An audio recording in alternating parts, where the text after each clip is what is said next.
Hello to everyone. Welcome back to Learn English with Mohan. இன்னைக்கு இந்த வீடியோல என்ன பார்க்க போறோம் அப்படினா how to frame the long sentences in English. இந்த சேனலுக்கு நீங்க புதியவரா please do subscribe this channel and hit the bell button to get more updates. Let's get started.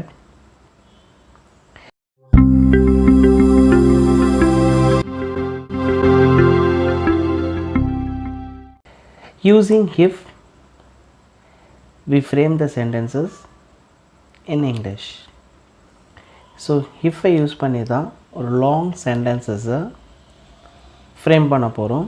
இதுக்கான tips and tricks அப்படின்றத பார்க்கலாம்.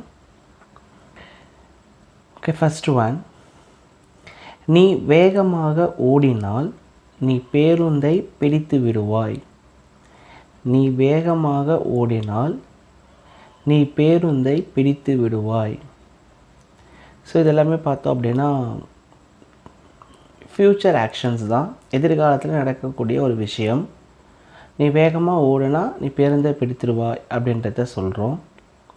அப்போ இதை இஃப்பை யூஸ் பண்ணி எப்படி எழுதலாம் அப்படின்னா இதை டைப் 1ல் எழுதலாம். அதாவது if class and main clause அப்படின்ற மாதிரி இருக்குது. இதுக்கான ஒரு டீட்டெயிலான ஸ்டடீஸ் பார்க்கணும் அப்படின்னா நீங்கள் இதுக்கு முன்னாடி நம்ம சேனல்லே போஸ்ட் பண்ணியிருக்கோம். ஸோ இஃப் கிளாஸை பற்றி அதில் 0 டைப், டைப் 1, டைப் 2, டைப் 3 அப்படின்ற மாதிரி கிளாஸிஃபிகேஷன் பண்ணியிருக்கோம். அதை பார்த்துட்டு வந்தீங்க அப்படின்னா இந்த சென்டென்சஸ் எல்லாமே நீங்கள் ஈஸியாக ஃப்ரேம் பண்ணலாம். ஓகே, இப்போ இதை நம்ம டைப் 1ல் தான் எழுத போகிறோம். If you run fast you will catch the bus. If you run fast, you will catch the bus. நீ வேகமாக ஓடினால் நீ பேருந்தை பிடித்து விடுவாய் அப்படின்றத எப்படி சொல்லலாம் அப்படின்னா if you run fast, you will catch the bus. Second one, பனிக்கட்டியை வெப்பப்படுத்தினால் அது உருகுகிறது. பனிக்கட்டியை வெப்பப்படுத்தினால் அது உருகுகிறது. இது எப்படி சொல்லலாம் அப்படின்னா if you heat ice, it melts. If you heat ice, it melts. Third one, அவன் பள்ளிக்கு சென்றிருந்தால் அவன் பாடங்களை இழந்திருக்க மாட்டான். அவன் பள்ளிக்கு சென்றிருந்தால் அவன் பாடங்களை இழந்திருக்க மாட்டான். ஸோ அவன் பள்ளிக்கு போயிருந்தானா இந்த லெசன்ஸை மிஸ் பண்ணியிருக்க மாட்டான் அப்படின்றத சொல்கிறோம். இதை எப்படி சொல்லலாம்? If he had gone to school, he would not have missed his lessons. If he had gone to school, he would not have missed his lessons. Fourth one, நான் விடையை மறக்காது இருந்திருந்தால் நான் மதிப்பெண்களை இழந்திருக்க மாட்டேன். நான் விடையை மறக்காது இருந்திருந்தால் நான் மதிப்பெண்களை இழந்திருக்க மாட்டேன். இது எப்படி சொல்லலாம்? If I had not forgotten the answer, I would not have lost marks.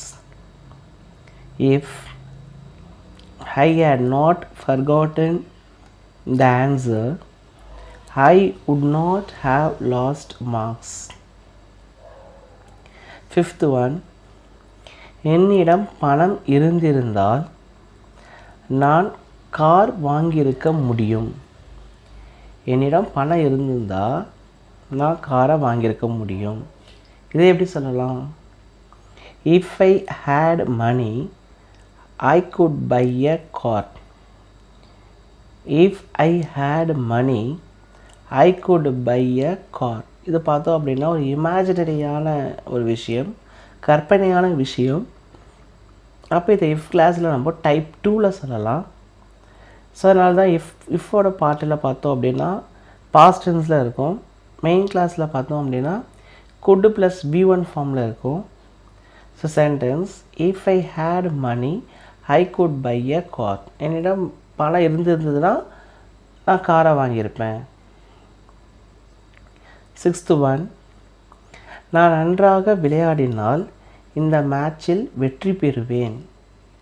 நான் நன்றாக விளையாடினால் இந்த மேட்சில் வெற்றி பெறுவேன். ஸோ இது பார்த்தோம் அப்படின்னா நமக்கு ஃப்யூச்சர் ஆக்ஷன்ஸ் தான். அதே same type one. If I play well I will win the match. If I play well I will win the match. Seventh one. நான் பள்ளியின் முதல்வராக இருந்தால் மழையின் காரணமாக விடுமுறை அளித்திருப்பேன். இதுவும் பார்த்திங்கன்னா ஒரு இமேஜினரியான ஒரு விஷயம். நான் பள்ளியின் முதல்வராக இருந்தால் மழையின் காரணமாக விடுமுறை அளித்திருப்பேன். அப்போ எப்படி சொல்லலாம்? If I were the principal. நான் பள்ளியில் முதல்வராக இருந்தால் அப்படின்னு சொல்கிறோமா? இது ஒரு இமேஜினரி டைப்பாக, அதனால் எங்கள் ஐயோட அக்ரிமெண்ட்டாக இங்கே வேர் தான் வரும், வாஸ் வராது. If I were the principal, I would declare a holiday for rain.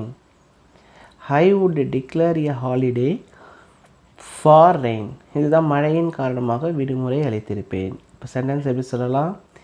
If I were the principal, I would declare a holiday for rain. Okay, eighth one. நீ நன்றாக படித்திருந்தால் நீ தேர்வில் வெற்றி பெற்றிருப்பாய். எப்பவுமே கடந்த கால விஷயங்களை நம்ம இஃப் டைப்பில் சொல்கிறோம் அப்படின்னா அப்போ இதை ரூல் படி தேர்ட் டைப்பில் இதை எக்ஸ்ப்ரெஸ் பண்ணலாம். நீ நன்றாக படித்திருந்தால் நீ தேர்வில் வெற்றி பெற்றிருப்பாய். இதை எப்படி சொல்லலாம்? If you had studied well you would have passed the test. If you had studied well you would have passed the test. இதுதான் சொல்கிறோம். நீ நல்லா படிச்சிருந்தேன்னா தேர்வில் வெற்றி பெற்றிருப்பாய் அப்படின்றத சொல்கிறோம். So if you had studied well you would have passed the test. Okay, இப்போ எப்படி இந்த லாங் சென்டென்சஸை இஃப்பை யூஸ் பண்ணி எப்படி ஃப்ரேம் பண்ணலாம் அப்படின்றத உங்களுக்கு ஒரு ஐடியா கிடச்சிருக்கும் இந்த எக்ஸாம்பிள் சென்டென்சஸ் எல்லாம் பார்க்கும்போது. I hope that this video is very useful to you. If you like this video, hit a like button and share and subscribe to this channel. Meet you again.